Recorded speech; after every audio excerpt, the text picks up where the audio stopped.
Polícia Militar.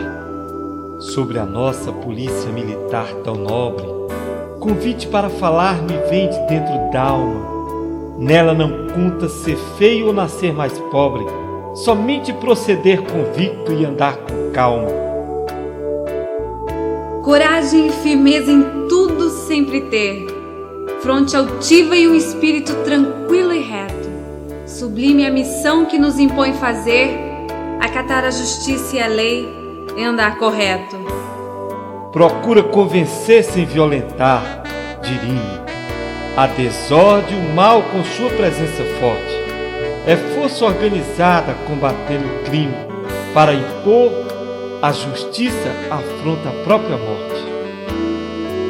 Forja de heróis anônimos, de gente brava, cujo sonho maior é a sua função cumprir.